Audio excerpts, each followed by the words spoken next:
Il a affirmé que la violence menaçait sérieusement la sécurité à Hong Kong, en ajoutant que la police appliquerait strictement la loi et punirait ceux qui commettraient des actes violents et illégaux. La déclaration dit aussi que les manifestations illégales ont forcé les établissements publics à fermer plus tôt et ont affecté les activités commerciales.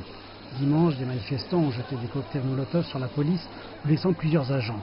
L'officiel de l'association de la police de Hong Kong, Ronnie Chan, a qualifié cet incident d'acte terroriste. Par ailleurs, la compagnie aérienne Cathay Pacific, basée à Hong Kong, a suspendu un pilote pour son implication dans les émeutes. Plusieurs attaques visant la police ont été rapportées au cours des manifestations de dimanche à Hong Kong. À Tsim Sha Tsui, un policier a été brûlé aux deux jambes après avoir été atteint par un cocktail Molotov. Et près de Chow Cha Wan, un autre policier a été blessé en poursuivant une personne qui avait jeté un cocktail Molotov. S'exprimant au téléphone, l'un des policiers blessés s'est exprimé. Alors que nous pourchassions les manifestants, ils nous ont jeté des cocktails Molotov. Ils ne nous ont pas atteints directement. Après avoir bougé pour les arrêter, quelque chose de dur a heurté mon genou droit et j'ai ressenti une douleur intense. Les manifestations ont eu lieu malgré une interdiction de la police et de nombreux magasins dans le quartier ont été fermés. Lorsque j'ai vu un collègue policier être blessé, je me suis senti démuni et paniqué parce que vous ne savez pas qui sera le prochain à être blessé. Cela pourrait être un autre collègue ou vous-même. Nous ne voulons voir personne d'autre être blessé. Les manifestations de plus en plus violentes poussent la ville vers ce que le gouvernement qualifie de bord extrêmement dangereux. Si c'est une manifestation pacifique, nous la respecterons certainement.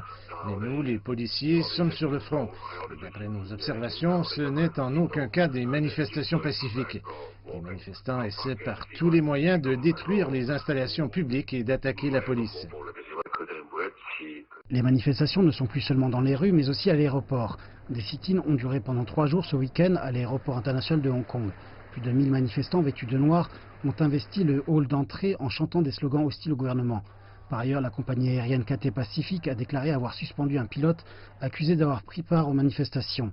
Le pilote a été arrêté et inculpé de rébellion le 28 juillet. Il était retourné travailler après sa libération sous caution. Mais Cathay Pacific dit ne pas lui avoir assigné de vol depuis le 30 juillet.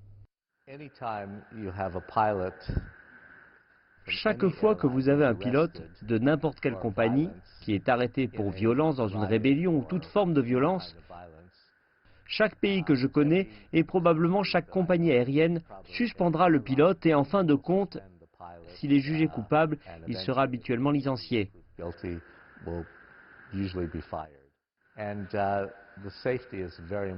La sécurité est une préoccupation de base pour toute compagnie aérienne. Quelquefois, vos émotions prennent le dessus. Mais en tant que pilote, vous devriez être très discipliné et vous en tenir à votre métier. C'est la chose la plus importante. Les manifestations en cours secouent Hong Kong depuis 9 semaines consécutives. Non seulement elles nuisent à l'ordre social, mais elles affectent également les échanges entre Hong Kong et la partie continentale, avec des centaines de vols annulés. L'industrie du tourisme est elle aussi sérieusement affectée. Des experts disent que la crise aggrave le déclin économique auquel Hong Kong était déjà confronté.